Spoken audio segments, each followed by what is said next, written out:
Guys, do you remember yesterday when I brought you a video on this very article? Now, I'm not going to go over it again in detail, but it was a very funny article to have a look at, and it is coming from the Wall Street Journal. It says hedge fund Melvin lost 6.8 billion in a single month. Winning it back is taking them a lot longer though.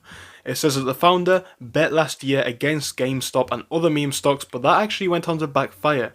Now, they are suffering potentially fresh losses this year. But really the main story is about the 6.8 billion in a month. It's an astonishing figure even for a big bank, institution or hedge fund. So I'm not going to go over this one in detail because I know we've already discussed it and I don't want to waste any more of you guys' time than we have to in this video.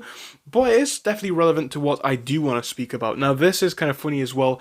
It is an update kind of on the same story, and it says that Melvin is actually now working on something different. So we can see Melvin Capital 2 is raising money for new long-only fund. So obviously this is a fund which is based on going only long in opposed to short selling, and I know this may seem insignificant, and to an extent it is. It's not some massive deal, it's not the massive market reform that a lot of people want to see, but I think it does tell us more than initially meets the eye. And what I think it tells us is a lot about how things are working. Now again, in a different video, I'm not going to bring up the article again because I've used it a few times and I don't like to show you guys content too much. I know that it is something which we've spoken about, so if you want to find the video, go have a look at it. But we spoke about the fact that with a lot of these funds, they're saying that with the new transparency rules, it could have an effect on their trading strategy, right? And I think the fact that we're seeing Melvin have a long-only fund is a small step in the right direction for us. I mean, it's not massive, it doesn't mean too much at the moment, but I think when we think about this one on a deeper level, it shows us that whilst it doesn't necessarily affect the whole of their business, it is a little bit of a reminder of the power that we have. Prior to where we were right now, there was no need to make a long-only fund because short selling was quite profitable, quite easy, and it can be. However, it's a risk that short sellers must be willing to take. It's a big risk that they must be willing to take because at any moment, something in their strategy can be defective. And this is not necessarily due to our fault, it's not necessarily anybody else's fault than their own. Because sometimes when they're using these deceptive practices themselves, it's a case of they need to cheat in a way to essentially win. We've spoken about this in detail before, and this video here is not going to be detailed, but we've spoken about how they sometimes do cheat the market in a way that allows them to win, and of course they are probably still doing that. But I think this is the start in a very, very, very small way. The acknowledgement that we do have power, that other market forces do have power. Because if the market forces did not have that power, they would not need to make this fund. But with them doing so, I think it does speak volumes about where we are in the world right now, and I think we should remember that because they will try and tell us a story, not Melvin in particular, but I think the mainstream media, some individuals actually, they will try and let on the story about, oh well, they're not doing it for that, they're doing it for this, and who knows the real reason why they are doing it, right? I've said it before and I will say it again right now, we cannot 100% know the intentions of institutions, big banks, hedge funds, whatever, because we just do not work there.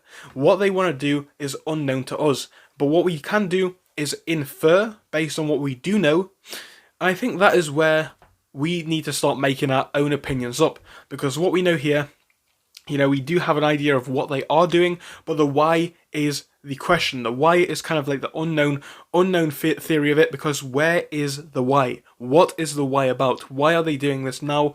Do you think it's just out of chance? I don't know. I want to hear what you guys have to say about it down in that comment section. Do drop me a comment. What do you think to this new fund? But again, coming back to where we are with AMC, I'm feeling very, very confident today. And again, when we actually have a look, going back to the first story, because I do want to highlight it, when they say we have no power in the markets, just look at those figures, especially when you're thinking about the charts for AMC. Think about how quickly things can shift. They have a lot of money in this, and I know that they got caught out last year in GameStop, and actually AMC as well, arguably, but who's to say that's the end of it? It probably is not.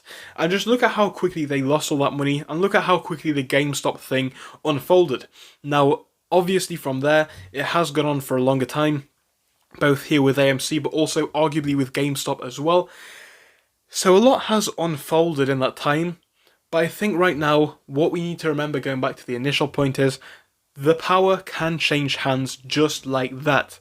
6.8 billion in a single month. A massive, massive figure. And it can happen. It has been proven to happen.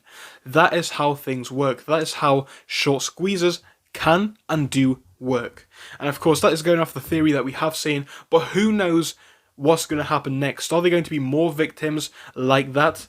And what is the consequence going to be? Because maybe right now we're not seeing the actual reforms in the market, but are we going to see some things like the step from Melvin, where we're going to see some funds potentially switch to long only because short selling will be too risky, as they have sustained massive losses, or as their peers have sustained massive losses? So will it have that effect in the market?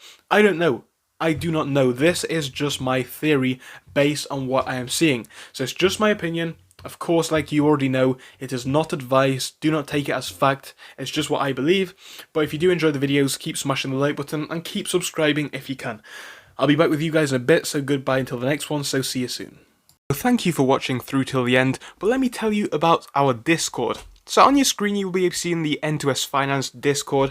Obviously it is split into multiple sections. Basically at the top we have updates from me and all that kind of good stuff. If you scroll down a bit further we have the main sections where we focus on cryptos, SPACs and other hot stocks including penny stocks, even stable growth stocks as well, and we even have a special AMC GME chat. If you scroll down you can see some research and DD from the community. We also have funny memes and you can see actual contributions from members down here. And again, if you do join us, it is completely free, link is down below. But if you do want to become a Patreon, you will actually get a pink sticker which will be displayed on your name. So your name will come up in pink as mine comes up in red down here, and that will show that you are a Patreon. But other than that guys, you can join completely for free down below. You do not have to pay anything if you do not want to.